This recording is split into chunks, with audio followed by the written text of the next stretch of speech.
Episode 7 of Kageki Shojo is out, and it was a fantastic episode. I got extremely emotional watching this episode. So much is covered in it. I'm ready to dive into it, so let's jump into it. So yeah, starting out this episode, we find out that it is summer break. All the girls are going home, and while I was saying that she was going to stay at the dorms, Sarasa ends up inviting her back to her place to stay there for a while. And on the way to, it seems like Ai is noting the fact that Sarasa is still kind of emotional about what was told to her, is that we do end up finding out the full statement from Ando on essentially why she wasn't going to be a top star, and that was because, yes, she essentially is copying somebody. And so, yeah, that's pretty much how he puts it, is what she did was a performance of this Sei's Tybalt. So, in the fact that they don't want copies, people come there to see your Tybalt. And so it kind of counters to what I was saying in my last impressions, where I'm like, I don't really see that being a thing. But what they're essentially saying with this story being told is that, yeah, with specifically these performances, they are looking for somebody to perform their own. Like, they have to make their own character. And which is really cool, because later on in this episode, we do get a sense that, yes, with Kabuki specifically, they stick to tradition. So what she was always told her entire life was that in order to be a Kabuki, in order to play these roles, they pass down the performance, and so they have to match the performance. The tradition of the acting and the style itself transcends time, and so each time that somebody becomes a performer, they're kind of gauged, yes, on bloodline, but also their performance of the original art. And so this is completely counter to what she's experienced specifically with the review, in the idea that they have to mimic, or they have to be their own character. And again, Ando specifically sees how she is indeed playing Sei's role. And she is Sei, which is not going to make her a top performer. This is not going to work for her. So, again, it does play off of what I was speculating, which is that she is a copy performer. But it was cool in this story to find out that that's technically how she was trained. That's how she's always been. She was always perfecting the art of copying the Kabuki performance, because that's what they essentially want. They want somebody to pass on the performance and be exactly like it. Which, again, later on you find out through Akiya that, you know, essentially with Kabuki, they are trying to evolve it. So she can kind of step away from that mindset. And it is interesting to put her in the state of, similar to everybody else, like with Ai, she's bringing her knowledge of JPX into her knowledge of doing this stage performance. And the same with Sarasa, is that she's taking her knowledge of being a copy, or at least copying tradition in actual Kabuki, into this performance. So they each have their own things they have to kind of shed in their mentality as they get into performing for the review. So that was really cool. I really did like that. So anyways, as they're on the train, let's go back. They did end up finding out that, yeah, they're talking about Ando, and they kind of are making fun of his hair. And at some point, yeah, the two people in front of them are actually the winter troupe. There's two people from the winter troupe, Sei and Rudy, are there, and they're like, oh, hey, don't make fun of his hair. He's very mindful of it and conscious of it. So they get a nice little conversation between all of them, just talking about Ando specifically. They end up finding out why he's called the Phantom, and that's because he was actually a very popular stage performer, and he performed as the Phantom in Phantom of the Opera. So that's where he got essentially his name from, or his nickname. And unfortunately for him, he got injured, and that landed him pretty much having to fall out of performance. And then that's when he went into teaching performance. So cool little quick backstory for him, which is great. You get a sense of his passion for the art through that. It was obviously very convenient that it was Sei that was on the train with them, but that's fine. But it was cool because there's multiple things happening here. Both the idea that Sarasa did play as Tybalt. Sei does technically mirror Sarasa in the idea that she also at some point grew. Like, she got this role and she started growing a lot, and she was getting to the point where she was going to have to drop out, but they ended up talking her into staying in the performance and just taking on boy roles, which again, as we've seen, obviously, was playing to Bolt. So that was really cool to get that little kind of, not so much it mirrors Sarasa, because Sarasa's already tall. But it does hint on the idea that even if you are tall and you can't take on female roles, there is the option of playing male roles.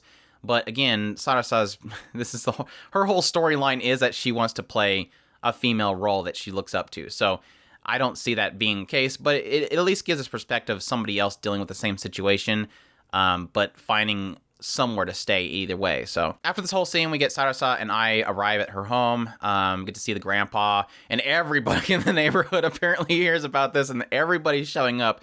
You get to see, I mean, you got a sense of it early on with the first episode, but yeah, you get a real strong sense that everybody loves Sarasa. Her bubbly nature is definitely something that has drawn the attention of everybody in the neighborhood. But it was really funny at this point, Grandpa's talking about somebody's there to see her up in her room, and and everybody shows up to talk to her, and at some point it kind of cuts away and Grandpa's asleep, and Ai's sitting there like can't move because her legs are asleep. But I'm like, wait, did we forget that there's somebody upstairs? But yeah, Sarasa has to go see Grandma at her gravestone, and Ai ends up going upstairs and ends up bumping into this person staying up there, which is, again, her boyfriend, which is Akiya. And that's when we get kind of a meeting between the two of them. She quickly kind of like, are you really her boyfriend? And he's like, wait, we just met. You can't just jump to that. We start getting a backstory of Sarasa, which is great. Well, not really just Sarasa, but also Akio himself and their experience together, because they were childhood friends. And this is through pretty much a lot of politics of the kabuki itself, the performances, the generations, the bloodlines, all these little kind of emphases on things, keeping the names within bloodlines, and the performances themselves. They get in the fact that Akiya is kind of struggling. Sarasa always goes there to kind of perform. We end up finding at some point that Kazuburo, who is kind of like in this bloodline, his illegitimate daughter is Sarasa. And a lot of people through her performance think that she's incredible, but it's unfortunate that she is a girl because they can't pass the name on to her. If she was a boy, they would just pass it around to her. So there's kind of a mixture of things of like Akiya's inability to perform really well. He's trying really hard to kind of take on the name, but at the same time, people around are kind of talking about his shortcomings, but more so in him kind of being outshined by Sarasa. And obviously, people not liking the fact that she's doing so well and outshining him because she's a girl. She can't be this. But yeah, we see them kind of practicing. At some point, he falls over while they're kind of performing in front of Kosan, and at some point they look over and she's standing there in a perfect balancing pose. We've kind of got a sense that she has great pose, but it was a pretty insane kabuki pose that she was keeping in balance. But at some point we find out they're going to be doing this big performance, and all the children that were supposed to act are all sick, and that just pretty much leaves Akira. And thankfully, Sarasa shows up to watch, and they pretty much talk them into allowing her to go, because they kind of note the idea that he always performs really well when they're kind of practicing alone, so their mentality as well. If Sarasa goes with him, maybe that'll help his confidence. Maybe that'll help him be able to not mess up. And so, yeah, they go on stage. Everybody's really kind of blown away with how well she does. And eventually this word, through his talking, ends up getting, I don't know who she was. I think it was Kozaburo's sister, maybe his aunt or mother, something. Some lady related to Kozaburo, an older lady, so obviously really hitting on the idea of tradition. This lady's probably very stubborn and stuck to tradition. Akiya ends up telling her that, yeah, she's like, well, you performed, you did such a great job. And he's like, yeah, Sarasa was there too, and she did an amazing job too, and this upsets her. And at the time, he kind of mentions the idea that this was kind of a pebble being thrown in the water, and the ripples that he wasn't really foreseeing and how much damage it would cause, and sure enough, it did. This was the lady that eventually goes to Sarasa upset. And it seems like one of those things where she realized that everybody was talking about Sarasa. She seemingly didn't know who was the other performer besides Akiya. And she's, I guess, upset in the idea that how well she did and how much she outshined him, that she didn't want this. Like, this girl cannot outshine you. And so she goes to Sarasa, and this little girl and tells her that, you can never do this. You should never have been on that stage. You can never be Sokuroku. You can never perform kabuki. And this is obviously what really kind of traumatized her. She runs away. This obviously sticks with her as she mentions the idea at her grandmother's grave that, never is this curse. And she heard that once before from this lady, and now she's hearing it again from Ando. Never is a really bad word for her. Kind of broken. But it was so sad because it has some later flashbacks showing how she was so excited in the idea of becoming Sokuroku. She would perform, like it shows this whole scene where Ai and Sarasa are at this performance that Akiya is at, and she sees Sokuroku and she sees the umbrella dance and she gets all excited, and it shows her as a child, dancing around her grandmother, and her grandmother being like, oh, that's so great. She's like, I'm going to become Sokuroku one day. And she's like, I would love to see that. And this is where it broke me.